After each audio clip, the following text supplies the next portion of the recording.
Hello കൂട്ടുകാരെ, പ്രേമി കൃഷി എന്ന യൂട്യൂബ് ചാനലിലേക്ക് എല്ലാവർക്കും സ്വാഗതം. ഇന്നത്തെ വീഡിയോ ബീഫ് ക്യാപ്സിക്കം ഫ്രൈ ആണ്. നല്ല ടേസ്റ്റാണ്. 1 കിലോ ഇറച്ചിയാണ് എടുത്തിരിക്കുന്നത്. അതിലേക്ക് 1 ടീസ്പൂൺ മഞ്ഞൾപ്പൊടിയും ആവശ്യത്തിന് ഉപ്പും വെളിച്ചെണ്ണയും ചേർക്കുന്നു.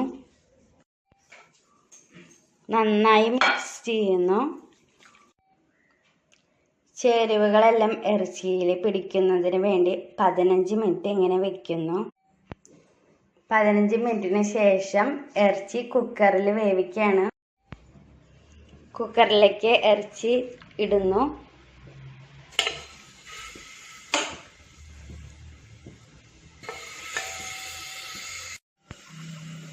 ഇറച്ചിയിലുള്ള വെള്ളം കുക്കറിലേക്ക് ചേർക്കുകയാണ്. വേറെ വെള്ളമൊന്നും ഇതിലേക്ക് ചേർക്കുന്നില്ല. ഞാൻ 3 വിസിൽ വരെയാണ് ഇറച്ചി വേവിക്കുന്നത്. 3 വിസിൽ വന്നതിന് ശേഷം ഗ്യാസ് ഓഫാക്കുന്നു. 10 മിനിറ്റിന് ശേഷം കുക്കർ തുറക്കുന്നു.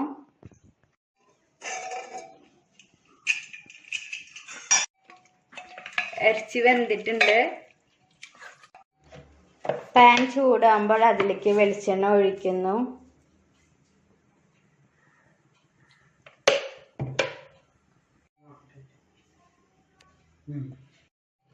വെളിച്ചെണ്ണ ചൂടാവുമ്പോൾ അതിലേക്ക് ഇറച്ചി ചേർക്കുന്നു.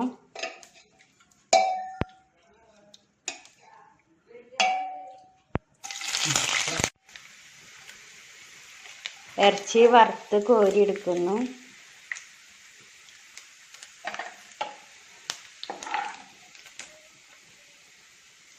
ബീഫ് ക്യാപ്സിക്കം കറിക്കുള്ള മസാല നമുക്ക് തയ്യാറാക്കാം. 2 ക്യാപ്സിക്കം ഞാനിവിടെ നുറുക്കി വെച്ചിട്ടുണ്ട്. 3 സവാള നുറുക്കി വെച്ചിട്ടുണ്ട്. വേപ്പില, ഇഞ്ചി, വെളുത്തുള്ളി, 1/4 ടീസ്പൂൺ ഗരം മസാല, 1/4 ടീസ്പൂൺ കുരുമുളക് പൊടി, 1 ടീസ്പൂൺ മല്ലിപ്പൊടി, 2 ടേബിൾ സ്പൂൺ മുളക് പൊടി, 1/2 teaspoon Kashmiri chilli powder. Masala തയ്യാറാക്കുന്നതിന് വേണ്ടി പാൻ അടുപ്പത്ത് വെച്ചിട്ടുണ്ട്. അതിലേക്ക് വെളിച്ചെണ്ണ ഒഴിക്കുന്നു. വെളിച്ചെണ്ണ ചൂടായി വരുമ്പോൾ അതിലേക്ക് ക്യാപ്സിക്കം ഇടുന്നു.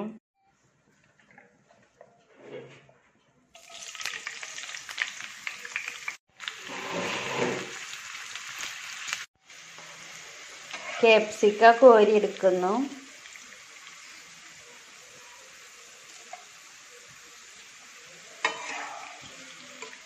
ഇതിലേക്ക് ഇനി ഇഞ്ചി ചേർക്കുന്നു.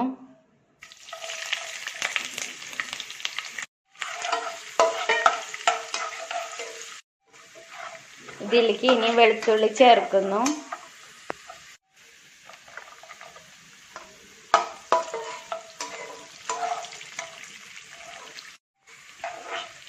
ഇഞ്ചിയും വെളുത്തുള്ളിയും ബ്രൗൺ നിറമാകുമ്പോൾ കോരിയെടുക്കുന്നു.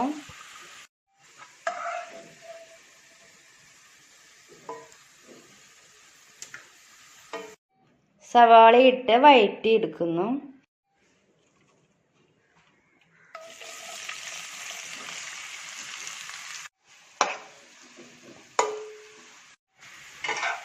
ഇതിലേക്ക് ഇനി വേപ്പില ചേർക്കുന്നു.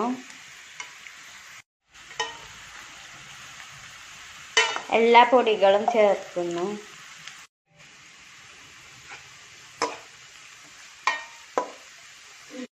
ആവശ്യത്തിന് ഉപ്പ് ചേർക്കുന്നു.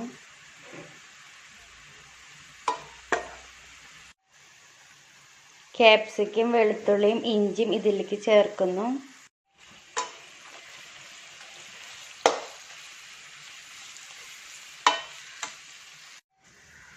മസാലക്കൂട്ടിലേക്ക് ഇറച്ചി ചേർക്കുന്നു.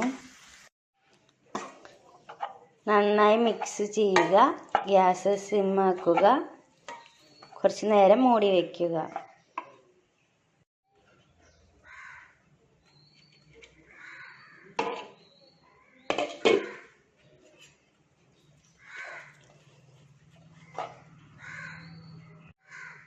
ബീഫ് ക്യാപ്സിക്കം ഫ്രൈ ശരിയായിട്ടുണ്ട്. നല്ലൊരു ബൗളിലേക്ക് മാറ്റാം. ബീഫ് ക്യാപ്സിക്കം ഫ്രൈ ഡെക്കറേറ്റ് ചെയ്തിട്ടുണ്ട്. നല്ല ടേസ്റ്റാണ്. നിങ്ങളെല്ലാവരും ഉണ്ടാക്കി നോക്കണം. നിങ്ങൾക്ക് എൻ്റെ ചാനൽ ഇഷ്ടപ്പെടുകയാണെങ്കിൽ ലൈക്ക് ചെയ്യുക, ഷെയർ ചെയ്യുക, സബ്സ്ക്രൈബ് ചെയ്യുക. കുഞ്ഞ് ബെൽ ഐക്കണും കൂടി ക്ലിക്ക് ചെയ്യുക. അടുത്തൊരു വീഡിയോയുമായി നമുക്ക് വീണ്ടും കാണാം. താങ്ക്